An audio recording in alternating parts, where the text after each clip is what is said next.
زمانہ پہلے کی بات ہے، فارسی سلطنت میں مکران شاہ نام کا مشہور اور ایماندار بادشاہ حکمرانی کرتا تھا۔ مکران شاہ اپنی رعایا کے لیے ایک رحمت سمجھا جاتا تھا، کیونکہ وہ ہمیشہ انصاف پر مبنی فیصلے کرتا اور ہر ایک کے دکھ درد کو اپنا سمجھتا تھا، بلکہ قدرت کے حسین مناظر کا لطف اٹھانے کے لیے بھی نکلتا۔ اسی سلطنت کے ایک صحرائی علاقے میں ایک غریب اور بوڑھی عورت رہتی تھی۔ اس کی زندگی کا کل اثاثہ ایک گائے تھی۔ یہ گائے دن بھر جنگل میں چرتی اور شام کو گھر لوٹتی۔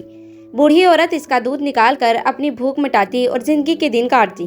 ایک دن بادشاہ کے کچھ سپاہی اس کے علاقے میں آئے۔ وہ گائے کو دیکھ کر حیران رہ گئے اور کہنے لگے، یہ گائے تو بڑی صحت مند ہے، ہمیں بیچ دو۔ بوڑھی عورت نے پریشان ہو کر کہا، یہ میرے بڑھاپے کا سہارا ہے، اس کا دودھ پی کر میں زندہ ہوں۔ اگر گائے میں بیچ دوں گی تو میں کیا کروں گی؟ میرا کوئی سہارا بھی تو نہیں ہے۔ آپ جا کر کوئی اور گائے تلاش کریں، میں اسے نہیں بیچ سکتی۔ بوڑھی عورت کے انکار کی وجہ سے سپاہی ناراض ہو گئے اور کہا، اگر نہیں بیچو گی تو ہم زبردستی لے لیں گے، اور انہوں نے گائے چھین کر اسے ذبح کر ڈالا۔ بوڑھی عورت بے بسی سے دیکھتی رہ گئی۔ سپاہی اپنی فتح کا جشن مناتے ہوئے گائے کا گوشت کھا گئے، لیکن بوڑھی کے دل میں انصاف کی آگ سلگتی رہی۔ بوڑھی عورت آسمان کی طرف دیکھ کر بولی، اے اللہ، میں کچھ نہیں کر سکتی، تیرے سوا میرا کوئی نہیں ہے، مجھے انصاف دو۔ بادشاہ تک اپنی فریاد پہنچانے کی کوشش کی، مگر غربت اور بے بسی کے باعث اس کی آواز دربار تک نہ پہنچ سکی۔ دن مہینوں میں بدل گئے، لیکن انصاف نہ ملا۔ ایک دن کسی نے بوڑھی کو بتایا کہ بادشاہ مکران شاہ قریبی پل سے گزرے گا۔ یہ خبر سن کر بوڑھی عورت نے فیصلہ کیا کہ وہ آخری بار اپنی فریاد بادشاہ کے سامنے رکھے گی۔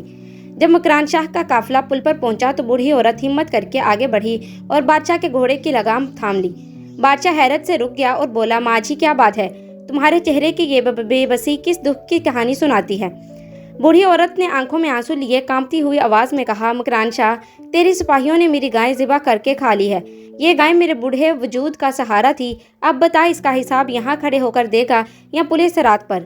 مکران شاہ ایک مشفق اور ایماندار بادشاہ تھے۔ یہ سن کر اس پر لرزہ طاری ہو گیا۔ جلد ہی گھوڑے سے اتر کر زمین پر گر گیا اور روتے ہوئے بولا، میں اس کا حساب پولیس رات پر نہیں دے سکتا، جو لینا ہے یہیں لے لو۔ مکران شاہ نے جب یہ داستان سنی تو وہ سخت غضبناک ہوا اور فوراً اپنے دربار میں حکم جاری کیا کہ سپاہیوں کو فوری طور پر گرفتار کیا جائے۔ بوڑھی عورت کو نہ صرف گائے کی پوری قیمت ادا کی گئی، بلکہ بادشاہ نے اپنی سلطنت کی جانب سے اس کی مزید مالی معاونت کا اعلان بھی کیا، تاکہ وہ اپنی باقی زندگی سکون اور آرام سے گزار سکے۔ اس واقعے نے مکران شاہ کو گہری سوچ میں ڈال دیا اور اس نے عہد کیا کہ آئندہ ایسے مظالم کو روکنے کے لیے سلطنت میں انصاف کے نظام کو مزید سخت اور مؤثر بنایا جائے گا، تاکہ ہر مظلوم کو اس کا حق ملے اور ظالم کو عبرتناک سزا دی جا سکے۔ ایک حدیث شریف کا مفہوم ہے کہ قیامت کے دن ہر شخص سے اس کی ذمہ داریوں کے بارے میں سوال کیا جائے گا۔ اگر کوئی بادشاہ ہے تو اس سے اس کی پوری سلطنت کا حساب لیا جائے گا، اور اگر کوئی گھر یا کمپنی کا مالک ہے تو اس کے زیر سایہ افراد کے بارے میں پوچھا جائے گا۔ اسی طرح حضرت عمر رضی اللہ تعالیٰ عنہ کا مشہور قول ہے، اگر دریائے فرات کے کنارے کوئی کتا بھی بھوک سے مر گیا تو عمر اس کے لیے جواب دہ ہوگا۔ اسی وجہ سے اللہ والے کبھی بھی بادشاہت کے پیچھے نہیں بھاگتے۔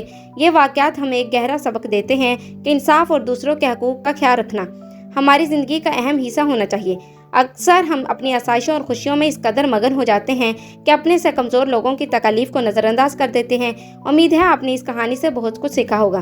اگر آپ کو یہ پیغام پسند آیا ہو تو براہ کرم ہماری ویڈیو کو لائک اور شیئر کریں، اور مزید اسلامی و تاریخی واقعات جاننے کے لیے ہمارے چینل کو سبسکرائب کرنا نہ بھولیں۔ آپ کا بہت شکریہ۔